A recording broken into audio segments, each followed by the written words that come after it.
I think we're ready to pop into our match, and let's get right into match number 2.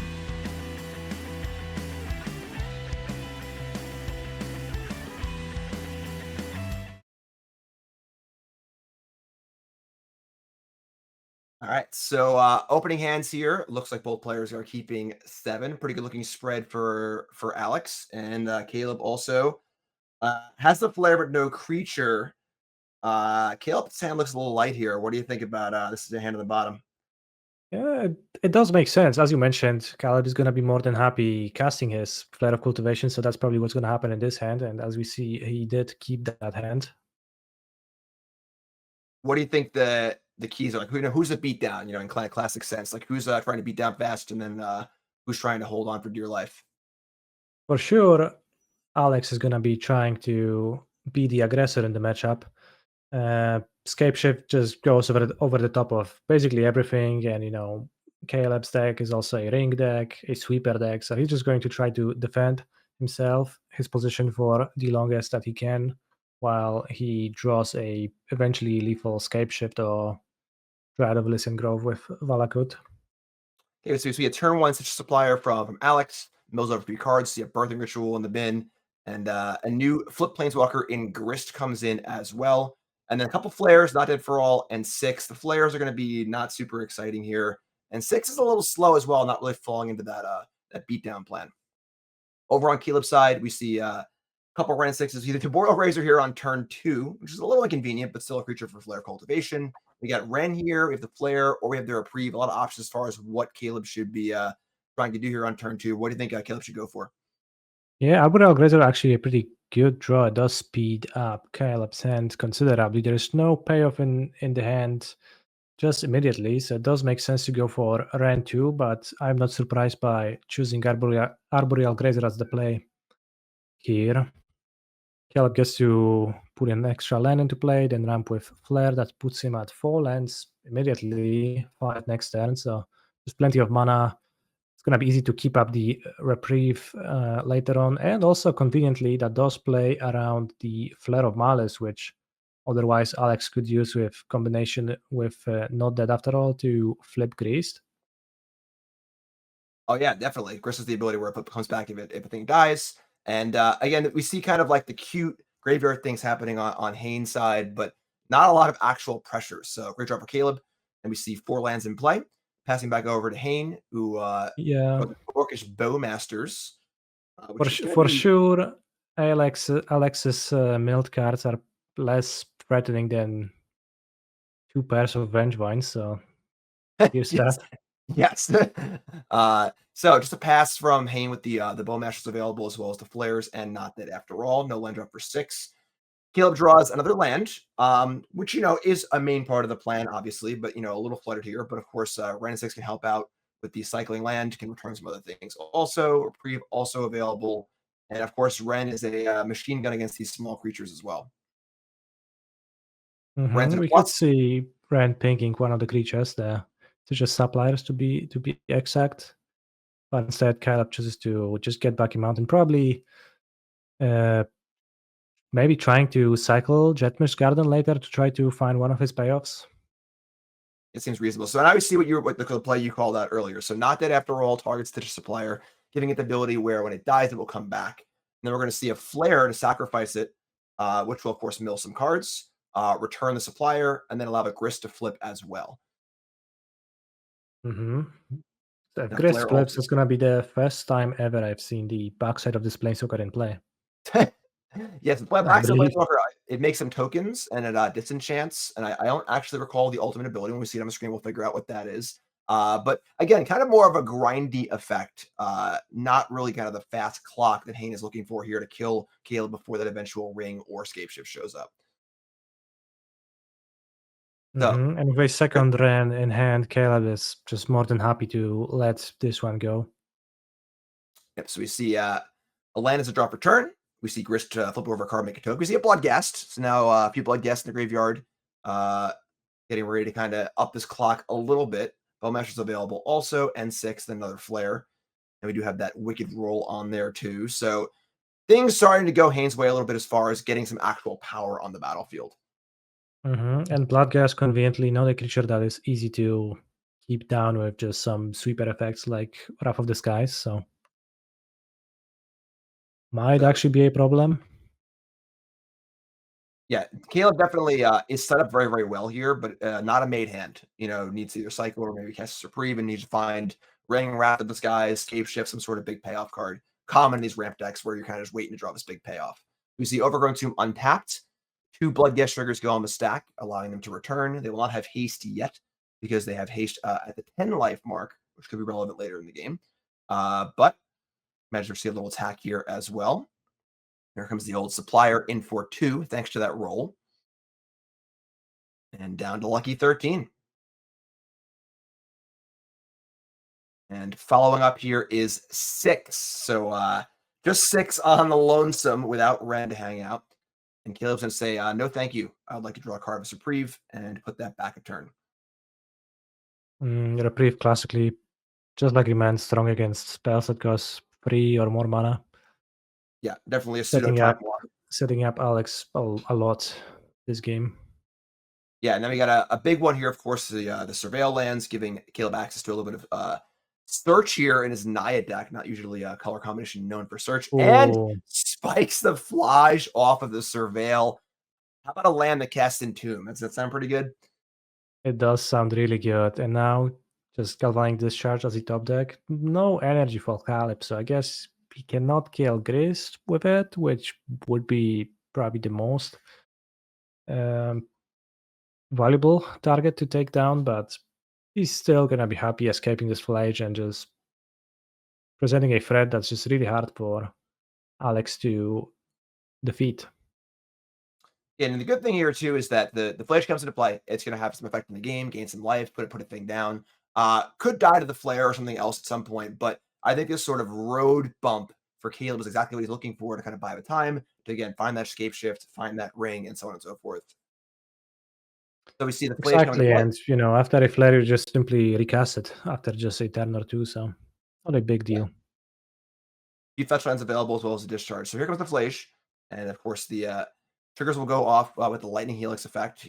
Here comes a Flare of Malice in response, sacrificing a Bloodghast, good fodder creature to sacrifice. So Bloodghast goes to the bin, Flage goes back to the bin, but that trigger still. Where did the trigger go? What was Helix? I actually missed it. Was the Helix targeting the Bloodghast? The Bloodghast? It had to. Wow. So big punishment there on Hayne's side. Sacrificing the Bloodghast, of course, to kill the Flage, and then also deny the 3 life from the Helix effect as well. So huge swing there. And now we see Caleb down to 11. Not that after all is a draw. Attack stuff comes in. We see Bloodghast, the insect, and the rolled up supplier coming in for 5 damage. Caleb's got the Caleb is discharge choosing his target for his Galvanic Discharge, so probably, well, we are seeing the hands. It would make sense to target the token creature so that you do not enable Not Dead after all, but instead Caleb goes for a Bloodghast again, and is he gonna be punished by Not Dead after all on it? Perhaps. Yeah, it's tough here because, like, realistically, Caleb needs to kill things, but everything is kind of not a very appealing target. It has some sort of death trigger or a way to recur or just kind of small. So discharge here on the Bloodghast. Not that after all is a possible option, as well as even Bowmasters could potentially fizzle some energy if he wanted to kill it, but just gonna let it die. So we see a net of 2 energy on Caleb's side, possible for future use. 3 damage comes across. Caleb's down to 8. And now all future Bloodghasts will have haste unless Caleb can get back up above that 10 life threshold. Val gets a draw for Caleb. Choosing to play 6, though. That's interesting. I was half expecting Alexander to deploy his 6, trying to look for more lands to be able to just return the Bloodghast, but I guess he just decided that it would be too slow to try to go this route, so instead he just keeps up his Orcish Bowmasters with Not Dead after all. He's just trying to save his Not Dead after all to protect his Orcish Bowmasters, it seems. Yeah, and then of course push damage this way. It's of course open deck list. So Hayne, of course, knows about the Wrath of the Skies, and we see a cycle here from Caleb finds another Flage. Not quite there on cards in graveyard to return the first copy yet, but of course, casting the second copy will gain some life and buy some time. We see a naturally drawn Valakut as well. And we're almost at the right mountain count, right? The next mountain land drop will do a lightning bolt too. So the corner is starting to turn here. How much time do you think Hayne has left to kind of to finish this one off? Yeah, it should be like trying to do it ASAP. But like again, any land is gonna be great right now. It does bring the Bloodgasts, which is still gonna be true even with Orcish Bowmasters. Thanks to Orcish Bowmasters fizzling the trigger, where is the trigger headed? So it looks like the trigger targeted an insect, and then in response, Hayne is going to be casting Bowmasters to deal 1 damage to that creature, and again denying the life gain. So that's 6 life now. Hayne has been craftily denying Caleb, which is a major swing in the game. And you see a land here, it might be it. There you Hey, go. Bojuka Bog It's a good is pick, too. lethal, yeah. Yep. So the bog comes into play, exiles the Flage for a little bit of comedic insult to injury, returns both Bloodghast with haste, and there you go. Hayne taking out the first game. And was that a game, an element of Caleb kind of not finding the right payoff cards, or do you think that was mostly Hayne able to kind of navigate on the life gain and stuff? For sure, Caleb would have been in a better spot if he had found one of his big cards earlier. He did found a Flash at some point, but it got answered actually pretty cleanly by the Flare. But certainly, Hayne wasted no damage this game and just navigated around Caleb's removal, life gain, and all of the tools pretty masterfully. So Yeah, he really well managed played to game get there on in the end. Hayne's side. Now, sideboarding, what do you think is going to change as far as the matchup goes as far as sideboarding? We see a pair of Pot Scissors in Alex's deck. That's certainly something that you're interested in. 2 copies of Fulminator Mage, which can be real nice against ramp decks if looped with Chthonian Nightmare. So I wouldn't be surprised if that comes in. And as we see, in fact, it does. Reducing Flare of Malice, it all makes sense. While on Caleb's side, we see Ren and 6 getting cut. Seems like he's not interested in this type of value, and pinging down the recursive creatures doesn't really go such a long way. He's cutting down on the removal in general. Point removal, not the greatest against all of those small dorks.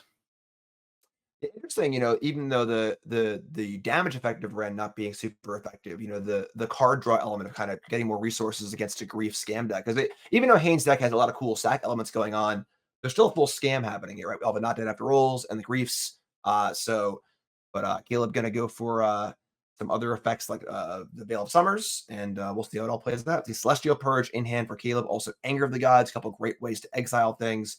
Big payoff there in the Ring and Endurance. And then on Haynes' side, we got the birthing ritual to go along with the Bloodghast and the White of the Reliquary. What are your thoughts on this birthing ritual? It's a pretty slow hand, right? It's gonna take a while to really get anywhere. So Caleb is gonna be able to use his removal and then deploy his One Ring and probably get away with this game unless Alex is able to draw something to interact with it. Maybe a Fulminator Mage or a Grief. Kind of needs something like that.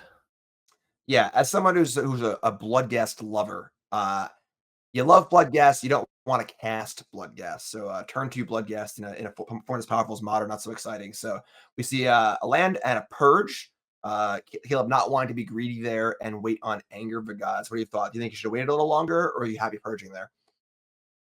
I think Purging is fine. It does disable all of the sacrifice synergies. You probably would rather do it at sorcery speed, otherwise Alex can flash in his Bowmasters or do something similar to put the Bloodghast back into the graveyard. So you'd rather just exile it right here, right there. It does make sense to do it at sorcery speed. So we see the birthing ritual come down alongside a supplier. Supplier mills over some cards, nothing super relevant. And now the ritual can do its sacrifice thing where it sacrifices the creature, look at the top 7 and put a creature in. We find a Grist. So engine's starting to go here for Hayne, but it is a little slow. Caleb's still at 19 and Caleb's hand is juiced. Yeah, it feels like it's gonna be starting to go for like the next 2 or 3 turns, honestly. So it is really slow, and the One Ring is not a card that treats you lightly. It's just gonna take over the game very quickly. Yeah, no Bowmaster in sight, although possible in the top 7 off a ritual, but we see the ring come down, draw a card immediately, protection trigger goes off, and Caleb's sitting pretty right now behind the ring. And I mean, Hayne again has some kind of cool things going on. We see sort of like you were saying earlier about the idea of Caleb going over the top, where Hayne does some cool things, he's sacrificing them things, making some cool plays, and Caleb's gonna be like, all right, whatever, here's Anger of the Gods, or eventually Escape Shift. So Blood Guest comes down, Ritual goes off, Not Dead After All also available. And we're going to see how this ritual is going to pay off. There goes Blood Gash into the bin. Top 7 cards. We're going to find something. It's a Fulminator Mage. Not a bad pickup. Not bad, but not too great after the One Ring is already in play. But well, that is a way to start fighting. So now Alex would be actually maybe it's just good enough. We see this Not Dead After All in Alex's hand. That just means that the Fulminator Mage can just blow up 2 lands. Yeah, and that's huge because we see a lot of multiple rings here from Caleb's side, but if you don't have enough lands in play to cast the cards you draw, it doesn't matter that much. However, oh my god, huge pickups here for Caleb. So the flare kind of helped that mana problem, and then the veil also available too. This is looking pretty good on Caleb's side. Yeah, the Veil of Summer is brutal because you can use it to stop the Fulminator Mage effect, which is gonna be especially great since Alex has to comment is Not Dead After All first. So what we're gonna see now is that Alex is gonna use his Fulminator Mage trying to flip the Grist in response to the Wrath of the Skies, but then Caleb just casts the Veil of Summer and saves 2 of his lands, and we even see an Endurance shuffling it all back into Alex's deck because with the One Ring you can afford to pitch some cards. The only thing that Caleb is maybe regretful of is the fact that Flare of Cultivation is not an instant right now for extreme value. That would be awesome. Yes, being able to flare with the stack, but pretty backbreaking turn though. That's kind of the pile of having it all. So being able to wrath the board, stop the tricks from happening, kind of exile the rest of the graveyard also, or put it at the bottom, I guess. And now Hayne's back to square one. Caleb's still at 16 with a ring in play. We see a supplier drawn for Hayne, looking to kind of rebuild a little bit. I got White of the Reliquary also. So here comes Bloodguest. Here comes White of the Reliquary. Gonna be able to rebuild. I mean, Bloodguest and White do play very well together as far as kind of getting things set up. But Caleb has all the time in the world and all the resources in the world here as well. And the Anger of the Gods just matches up beautifully against those two. So Yep. So we see a draw from the ring. A bunch of cards here available. Anger of the Gods going to come down. The White is just the right size side of the Anger. Goodbye Bloodguest as well. Now down to a lone Citrus Supplier. Chipping a chair for Hayne here. Boreal Grazer comes down, puts an extra land into play. Of course, Grazer plays fantastic with the One Ring because you're drawing so many cards, and I can put these lands into play. We get a Flare Cultivation also, firing on all cylinders as Caleb. Now going to have a bunch of lands in play, a bunch of mana available, and rings for days. yeah, now Caleb is just looking for a Flage or Escape Shift or more or less just anything that's powerful, and the game is gonna be secured. Yeah, Haynes deck for sure has a lot of really cool engines. When you slow those engines down and kind of put them back to square one, he has to kind of rebuild from step to step to step. So, the suppliers, if you're going to rebuild from somewhere, it makes kind of sense, but just so much going on for Caleb here. So we see a big ring activation, 4 cards drawn. Caleb had a pretty safe 11 life. The 4th ring drawn. Remember the movies when Frodo had a ring on each finger? Remember that part of the movie, right? That's how it went. And Yeah. extra ring comes down. Pull 8 cards in hand, a Valak get drawn. And one of the things here too is also Caleb doesn't need to actually draw escape shifts. And naturally drawn Valak can do a lot of damage as well. Yeah, right now we are at 1, 2, 3, 4, 5 mountains. So any extra mountain is gonna trigger. We could get there by just casting this flare. Yeah, I gotta say, flares look pretty good in these games. Certainly. Like when I was thinking about how to best use Flare of Cultivation and just in general when trying to actually build a competitive modern deck with it, I did come to a conclusion that you probably would be the happiest with the card if you're actually happy casting it for the uh, upfront 3 mana cost without having to sacrifice a creature in a large portion of the games. And the Scapeshift decks are probably the closest to wanting an actual cultivate in their deck. So it does make sense that it does support that deck pretty well. Yeah, pretty sweet deck building here from Caleb. So we see an end step fetch land. Now, of course, with the Valakut in play, any fetch land that can get a mountain is basically a lightning bolt on a stick. So going to fetch up a land here, fire up a lightning bolt trigger from Valakut, and just go into the face here. Kind of signifies that Caleb is getting close to wanting to end this game. Pretty healthy 10 life, rings for days, and imagine this will be over pretty soon. We're looking at a game 3. Yeah, with all of those rings, you know you're gonna be safe for enough combats that you can just start going face. So there's a Flage also. Is it Flage or Flage? I don't know. Whatever, one of them. And Whatever you prefer. I like Flage. Flage it is. So Valak comes down, Flage's gonna come down, Ring's gonna come down probably also, and we're in the mop up phase for the most part here. Hayne's deck is again kind of small balling a little bit with really cool synergies, but doesn't really have some sort of like big way to get back in the game.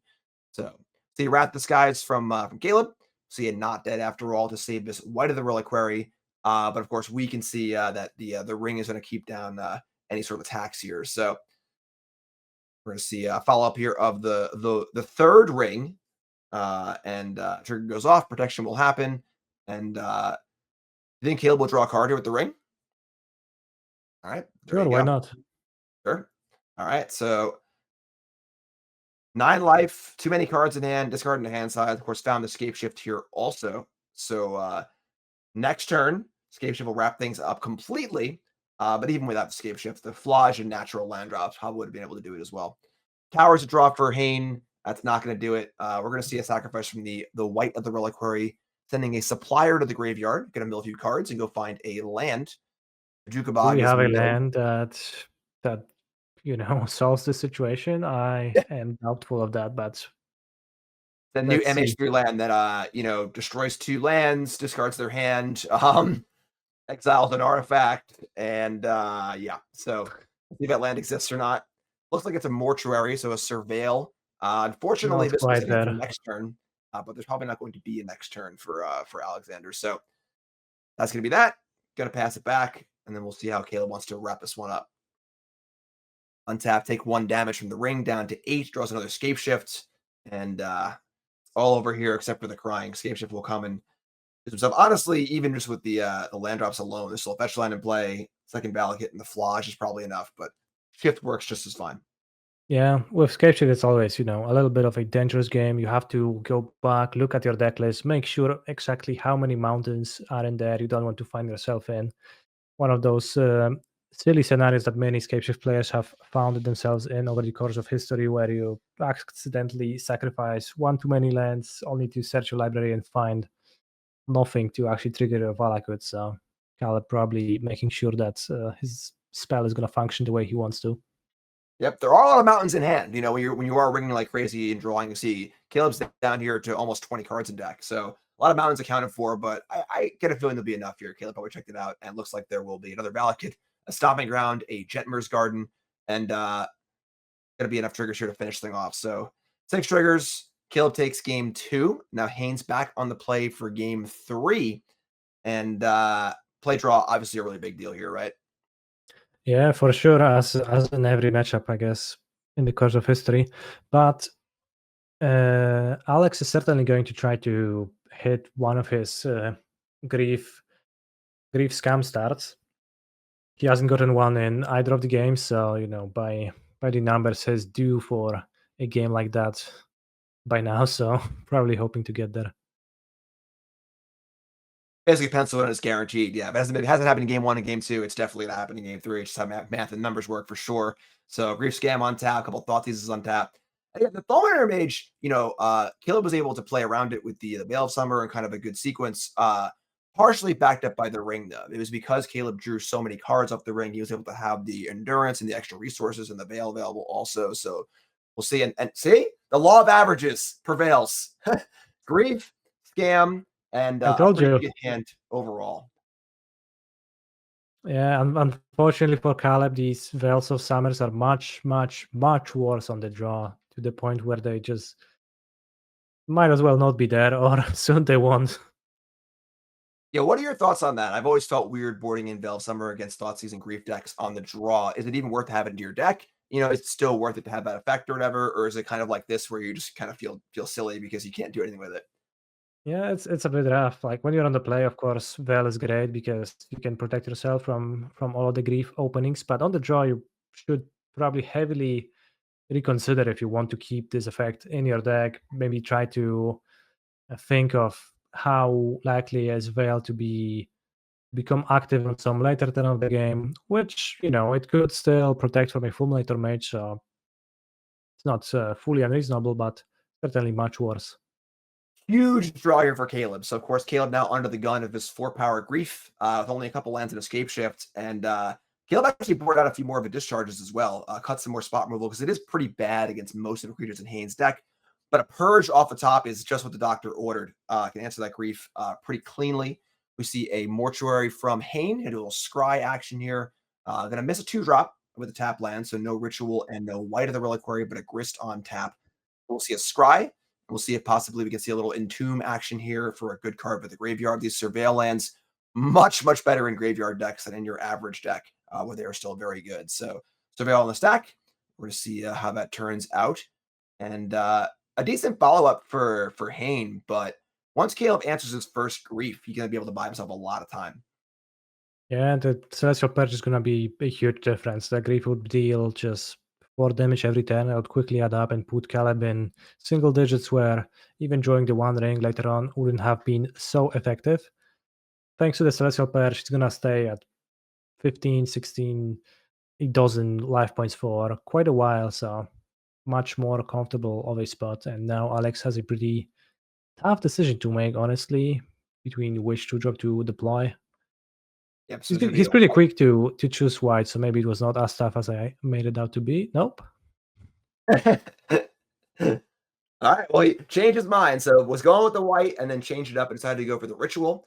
So Ritual we can look top 7 cards. If there's a card there, a creature that Hayne wants, he can sacrifice the Grist, and there is. So gonna start the chain. Here's a Bloodghast, so that'll be obviously good to sacrifice next turn. So even though the Purge draw was pretty clutch to keep Caleb alive here, still has some work to do. He's on another land. So obviously Caleb wants to draw lands and escape shifts, but there needs to be some sort of bridge in the middle because there's playing lands for 7 turns not going to be good enough. So see a Bloodghast attack here from Hayne, taking Caleb down to 12.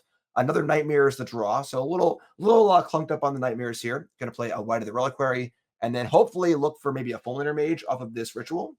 Yeah, Fulminator Mage would be the dream. With Catalonian Nightmare in hand, you could just try to set up a loop on Caleb's non-basic lands. There's 2 of them already in play, so certainly what Alex is looking for. A Fulminator Mage would be very strong here. Top 7 cards, looking for a Mage. Do we got one? We got a sack. Something's coming in. That's something. Ooh. Okay. Okay. Messenger. This is a 3/2 zombie. ETB's drains 2. It has the Undying effects. Good thing to sacrifice on a future turn. But it's a bit of a clock, but not exactly the disruption that Alex is looking for. So we see another land draw from Caleb, and a cycle, and another land drawn. So Valak, yeah, it's not disruption, but it's just so much damage, and there's not much time for Caleb. In fact, he's gonna take 7, and then if Alex just sacrifices the Geralt's Messenger, it's gonna come back and deal the remaining 2 damage. Yeah. So it attacked down to 2. And I believe Ritual can sacrifice even if there is no creature. I guess Nightmare can sacrifice also, right? So yeah, you can also sacrifice so plenty of ways. Just hard not to find one. Oh, it's also the white roll. Yeah, so there's a million ways to sacrifice here. If Hayne's deck does one thing well, it's sacrifice creatures, and that Messenger is all ready to go. And yeah, Caleb just couldn't really find enough interaction here. Has the lands, has escape shift, but needs to have that bridge. The remans and the rule spells, the Wrath of the Skies, the rings. Just kind of didn't find any of that. The Grief obviously took out the Veil of Summers and stuff. Timely Purge draw, but looks like not enough. I wonder what Hayne's thinking about here. Is there a card that he should be scared of? Perhaps Endurance would make it so that your Geralt's Messenger doesn't come back, and given that Alex doesn't know Caleb's hand, and that could be a consideration. Yeah, that makes a lot of sense. So, if the Messenger goes to the graveyard, trigger him a stack, Endurance gets rid of it, and then maybe untap, cast Wrath of the Skies or something like that, that could be a way to do it. So you see a Ritual will go off, not sack the Messenger. So Hayne playing extra tight here. Finds a Fulminator Mage also. So he gets to kill a land here, and then of course has the finger on the trigger at any point with the White of the Reliquary. He can sacrifice his messenger, and might actually just never go for it, right? So Hayne would just wait. What are the pluses and minuses for Hayne waiting or not waiting? So yeah, you can just wait. I assume Geralt's Messenger is target player loses life. Let me check that real quickly. So Yep, yeah, target this target opponent loses 2 life. So I guess if Caleb taps out for rating, and here it is, endurance, the actual thing that was playing around. But like at some point, next turn, just he gets to just attack, right? So at that point, the sacrifice is still active. White has vigilance; they can just keep it up. It's a very, very tight play by Hayne there on both sides. That game, that's the kind of spot where the average player might be like, hey, why didn't Hayne just sack the creature or win the game, right? Saw that there was an out for Caleb to have as far as well if Caleb has his perfect endurance, and then something else could maybe win the game. So playing super tight, really tight play there in game one also. Good showing for what seemed like kind of a bad matchup, right?